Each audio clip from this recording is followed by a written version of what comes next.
Bismillahirrahmanirrahim. Assalamualaikum warahmatullahi wabarakatuh.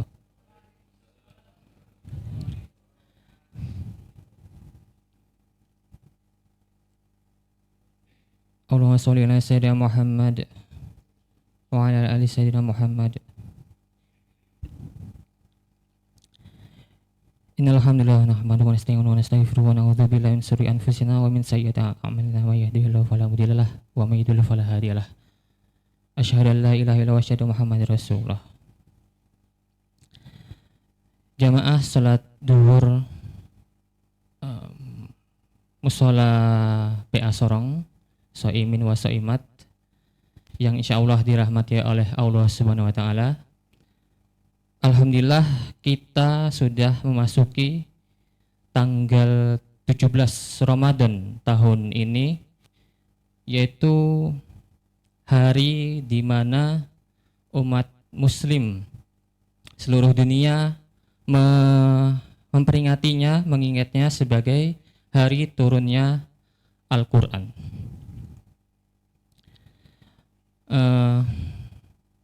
Qala Allah Ta'ala fi Kitabil Karim, a'udzubillahi minasyaitonir rajim, bismillahirrahmanirrahim. Dalam surat Al-Baqarah ayat 195, Syahrul Ramadan alladzi unzila fihil Qur'an hudal linnas wa bayyinatin minal huda wal furqan.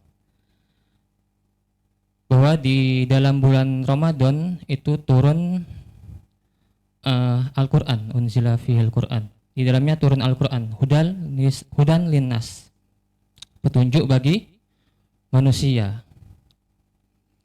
Jadi dalam ayat tersebut kita diberitahu oleh Allah Subhanahu wa taala bahwa Al-Quran itu pedoman hidup bagi manusia, bukan hanya lil mukminin, bukan hanya untuk orang-orang mukmin saja atau lil muslimin, tapi linnas, yaitu bagi manusia secara keseluruhan.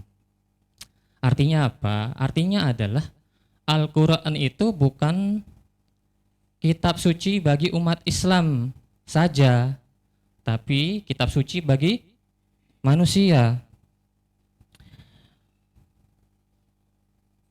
Allah mengabadikan peristiwa turunnya Al-Quran itu salah satunya di surat Al-Qadar ayat 1, bismillahirrahmanirrahim, inna anzalnahu fi lailatul qadar, bahwa sesungguhnya telah diturunkan Al-Quran itu pada malam Lailatul Qadar. Namun yang jadi pertanyaan adalah, apakah ketika Nabi Muhammad SAW menerima wahyu pertama kali di Gua Hiro tanggal 17 Ramadan itu adalah malam Lailatul Qadar? Karena yang telah kita ketahui juga dari beberapa redaksi hadis, malam Lailatul Qadar itu ada di 10 malam terakhir. Nah, ini kan nggak sinkron ini, nggak ketemu. Kok 17 Ramadan dibilang malam Lailatul Qadar, sedangkan di hadis itu malam Lailatul Qadar ada di 10 malam terakhir. Nah, ada dua pendapat ulama yang memahami hal ini. Pendapat pertama yaitu bahwasanya ketika Nabi Muhammad menerima wahyu Iqra bismillahirrahmanirrahim khalaq pada malam tanggal 17 Ramadan itu adalah betul-betul malam Lailatul Qadar. Satu-satunya Lailatul Qadar yang terjadi pada di luar 10 malam terakhir. Tidak pernah terjadi sebelum atau setelahnya. Lalu pendapat yang kedua adalah Al-Quran ini diturunkan dalam dua fase, dua tahap. Tahap pertama adalah Al-Quran diturunkan dari Lauhul Mahfuz ke Baitul Izzah. Tahap kedua dari Baitul Izzah kepada Rasulullah SAW secara bertahap. Nah, Lailatul Qadar itu terjadi ketika malam turunnya Al-Quran dari Lauhul Mahfuz ke Baitul Izzah itu terjadi pada malam Lailatul Qadar. Sedangkan yang dari Baitul Izzah kepada Rasulullah pertama kali itu terjadi pada malam 17 Ramadan. Lalu kembali lagi kenapa Al-Quran itu di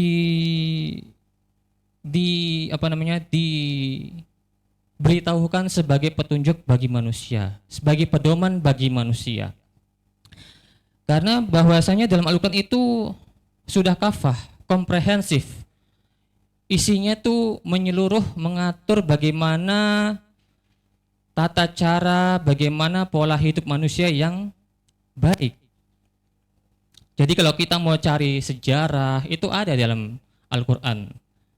Jadi Al-Quran itu selain terkandung akidah dan syariah di dalamnya, Al-Quran juga mengandung siasah, muamalah, atau ilmu sains, atau bahkan pengetahuan-pengetahuan yang lainnya. Nah, ini mengapa saya pribadi sendiri itu menganggap ilmu sains itu sebenarnya sejalan dengan ilmu agama. Al-Quran itu tidak bertentangan dengan sains. Nah, dalam surat Al-Hujurat ayat 13 misalnya, di situ disebutkan atau Allah berfirman, ya ayuhan nas inna khalaqnakum min zakarin wa unsa wa ja'alnakum syu'uban wa qabail lita'arafu. Artinya adalah bahwa sesungguhnya Allah menciptakan manusia itu dari laki-laki dan perempuan dan menciptakan dan menjadikannya berbangsa-bangsa, bersuku-suku supaya kita saling mengenal. Nah, dari ayat ini kita tahu bahwasanya manusia itu terdiri dari laki-laki dan perempuan. Tidak ada namanya setengah laki-laki, setengah perempuan. Apalagi kalau kita dengar sekarang ada LGBTQ++ itu kayak TV kan ada LGBTQ++. Enggak ada lagi itu menurut Al-Quran. Menurut Al-Quran, manusia hanya ada laki-laki dan perempuan saja. Kalau ada yang bilang jenis kelaminnya apa? Saya netral, Pak. Bisa laki-laki, bisa perempuan. Nah, itu keliru. Dari ayat itu saja kita bisa mentadabur, merenungi, mengkaji lebih dalam bahwasanya ayat itu sebenarnya sejalan dengan ilmu sains. Kalau coba kita artikan, laki-laki itu apa sih? Perempuan itu apa sih? Kalau kita baca atau kita cari artinya di KBBI, perempuan atau wanita itu adalah manusia yang memiliki rahim atau wanita yang dapat melahirkan dan menyusui. Nah, bagaimana kalau misalkan wanita tapi dia ada kelainan nggak punya rahim atau memang dia nggak melahirkan, masa kita coret dia sebagai wanita? Kan nggak seperti itu. Nah, makanya dalam ilmu biologi sebenarnya sudah bisa mengidentifikasikan laki-laki dan perempuan. Jadi dalam ilmu biologi, seseorang dikatakan sebagai laki-laki itu kalau memiliki kromosom XY, sedangkan perempuan memiliki kromosom XX. Jadi nggak ada kromosom XXY atau XYX. Sehingga artinya apa? Ya, Al-Quran ini sebenarnya sejalan dengan ilmu sains. Kita mau katakan dia laki-laki atau perempuan, ya cara membuktikannya dengan ilmu sains. Nah, maka dari itu kita sebagai manusia yang diberi akal oleh Allah Subhanahu wa taala, alangkah baiknya apabila kita mentadabur Al-Qur'an, mengkaji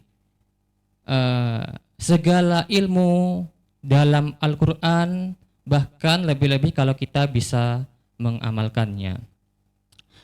Allahumma arhamna bil Qur'an waj'al lana hujjatan ya Rabbal ya Arhamar Rahimin. Cukup sekian kultum pada kesempatan kali ini. Saya akhiri. Wassalamualaikum warahmatullahi wabarakatuh.